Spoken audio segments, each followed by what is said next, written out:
come out of the state of New Hampshire, one from the University of New Hampshire and one from St. Anselm College, both of them showing Vice President Kamala Harris now leading Donald Trump in the state of New Hampshire. And I'm going over this WMUR article, which is the local news affiliate of New Hampshire, and the polls have also been added to Real Clear Politics. I'll be going to that right after reading this article. So it's mentioned that less than a week after Kamala Harris became a 2024 presidential candidate, she is now leading Donald Trump in New Hampshire polls. From the New Hampshire Institute of Politics at St. Anselm College, Kamala Harris is 50% of the vote to Donald Trump's 44% of the vote. She's leading here by 6%. And the independent candidate RFK Jr., Robert F. Kennedy Jr., is at 3% of the vote. This poll had a survey of 2,083 registered voters, and it was conducted between July 24th and 25th, and has a margin of error of 2.1%. As for the UNH poll, the numbers are actually quite similar.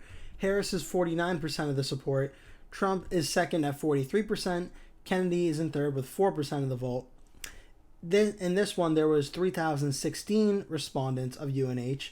The poll was conducted from July 23rd through 25th, including 2,875 of the respondents being likely general election voters with a 1.8% margin of error. So with that, I'm going to go now to the Real Clear Politics graphic, just give this a little bit more perspective. So what does this mean? Well, it's very interesting that both of these polls came out today. If they were both one-off polls, you can make the argument of, well, I guess it doesn't really mean anything since it's only one poll. But seeing how they both came out today, and both of them show a very similar margin of Harris up 6 and up 7, the numbers are so close, and the specifics of the polls themselves are so similar in that Kamala Harris is able to consolidate a lot of the Democratic support. The executive director of the St. Anselm poll, link for this, said, quote, Harris has achieved a level of partisan enthusiasm that Biden did not, especially among the liberal base. 94% of Democratic voters now support Harris, a noticeable increase from Biden's 82% back in June. So that 12% increase might have made the very big difference between Trump possibly winning New Hampshire and now Kamala Harris looking very poised to win New Hampshire. The simple fact is, New Hampshire does not look like one of the swing states right now that Donald Trump is going to be able to win come November.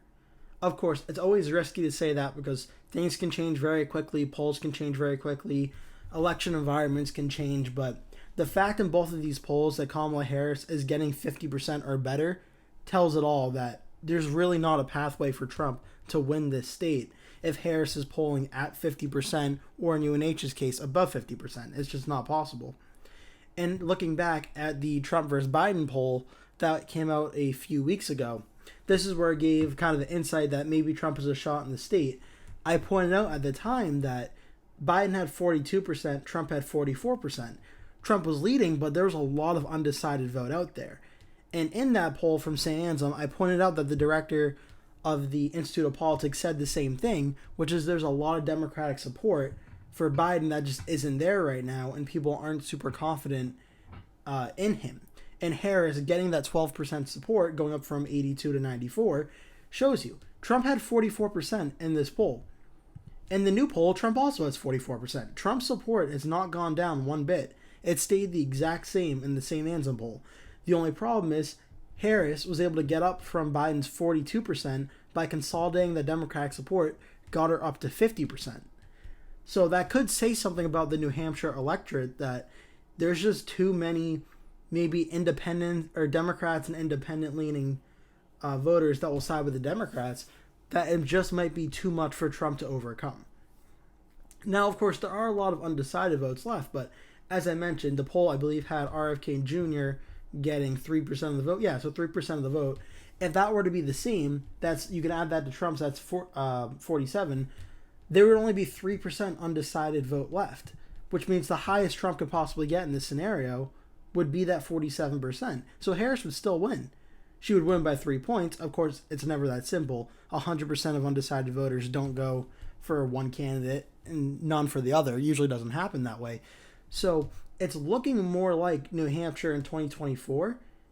it, at least on paper, seems like it'll be closer to what Biden got in 2020 than what Trump got, or almost got, in 2016. And let me just show you what I mean by this. This is a map. Again, I'm using the website mapjacksonjude.com. This is one I alluded to in a previous video. I want to start using this more to go over state by states and counties. I think it's a really great tool. And obviously, huge shout out to the creator of this website. He's done a great job on this. And so this is New Hampshire from 2020. Trump got 45% of the total state vote, and Biden got about 53% of the state vote. And this is 2020. And what I'm trying to show you is, this is what the state looked like in 2020. This is what it looked like in 2016. It was a very, very close race. Trump only lost totally statewide in New Hampshire in 2016 by a little over 1,000 votes. But it's hard to imagine when Kamala's polling as well as she is right now, and Trump's staying at the same, that 44% margin, that this map can happen again. I showed you the Trump versus Biden polling from this time, but I also got some past polls of 2020, where the final result ended up being 7.2% for Biden. In the St. Anselm poll, the final poll conducted before the election had Biden plus 8 at 52.44. And aside from being a few percentage points off, they're no more than 1% off for both Biden and Trump. The poll is pretty spot on. The UNH poll had 53% for Biden and 45% for Trump. UNH was even more spot on, because technically 52.8, that would round up to 53, so UNH got that column right. And 45.6, it would probably round up to 46 there, but the fact is that UNH and St. Anselm were both very, very close to getting the margin exactly right. It was just off 1%, but the percentages were very close to being accurate. And back in 2016, UNH and St. Anselm were included in part of the poll, but the RCP average was Clinton plus 0.3, and that's what the state result ended up being. And now we go back to 2012, it was off by about 3.6 percentage points, but it still got the winning candidate correct. So New Hampshire's polls are not as unreliable as some of the other swing state polls are. And what I'm pointing out is, at least in New Hampshire's case, if there's ever been a state to trust the polling, it seems like New Hampshire might be it. So Trump plus Biden, where Biden was up by 3, even though the last St. Anselm poll had Trump up by 2, there was so much undecided voters and lack of Biden support among Democrats, it may not have been possible for Trump to translate that come election day. And now seeing this poll of Trump versus Harris, where Harris is leading by 6.5 points in the average of these two polls, Harris is above 50% in these polls, it's looking like the 2020 margin of Trump versus Biden is more likely than the 2016 margin. Which, again, just going to say this one more time, 2016, 46.8% for Clinton and 46.5% for Trump.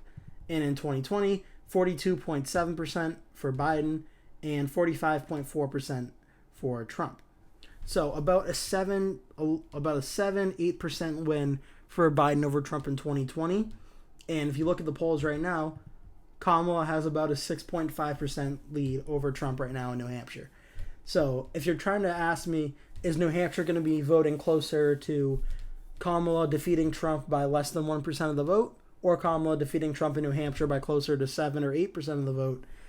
I think right now, if these polls are correct and this remains constant, New Hampshire is probably going to be a likely Harris state. Which leads me to a big point of this video. In the past few videos, I've had New Hampshire in the lean Democratic column, the lean Kamala Harris column. I think right now I have to put it into the likely Kamala Harris column. This is going to be north of 5%, but not over 15%. The margins I have are 5% or under are lean, 5 to 15 are likely, 15 or over is safe. And I think right now that New Hampshire has to be considered a likely Harris state until new polls come out that says otherwise. And also, the Trump campaign isn't really contesting New Hampshire all that much. Even though in press releases they say they are, they haven't had much involvement in the state this election cycle and making an active effort to try and win it. So right now I feel pretty confident saying New Hampshire will be a likely Harris state and likely Democratic state. The question is, does the Trump campaign try and go after New Hampshire more in depth? But I would argue that they probably shouldn't, because especially if polls, as we saw in the video from 2 days ago, if Wisconsin, Michigan, and Pennsylvania are getting close, the Trump campaign has to prioritize these three states over a state like New Hampshire, which New Hampshire, it's a swing state, so and every vote matters, but it's 4 electoral votes. It can't stand up to Pennsylvania's 19, Michigan's 15, or Wisconsin's 10. It just can't. And even if New Hampshire were to become a toss-up state, its 4 electoral votes would still be the 4 smallest of all the remaining toss-up states. But even right now, I don't think that's a conversation we can have right now. I think New Hampshire's in the likely Harris column, and I'm not sure if that margin is going to be changing anytime soon. And lastly, with that, I'm not today making any changes to Minnesota or Virginia. It seems a lot of the trends in a lot of the polls that have come out have been that Kamala Harris has consolidated a lot of the Democratic support that Biden has lost. But for Virginia and Minnesota, I'll not be adjusting those ratings yet because there have not been any polls coming out yet out of Minnesota or Virginia at the time of me recording this video. If any polls like that do come out and show a massive Kamala Harris win in these 2 states, then I will be making a video on it and adjusting the ratings. But for now, in my electoral map, I still have Harris winning New Hampshire now in the likely column, likely in the 6 to 7% range like the poll suggests. I think that's actually a pretty good margin of her winning it. Probably something like 52 to 46 or 53 to 47 when it comes down to how Election Day goes. I think is probably pretty feasible. I'm not sure RFK Jr. is actually going to get 4% of the vote come Election Day. I think the number might go down a little bit, but I could very much see Harris getting that 52, 53% area, Trump getting around 45, 46%, and RFK getting 1 or 2%. I think that's certainly feasible. But yeah, that's going to do it for today's video. New Hampshire is now officially moved to the likely Harris column, to the Democratic likely column. Thank you so much for watching. Please remember to like this video and subscribe so you never miss a video like this. Thank you so much for watching, and I hope to see you in a future video.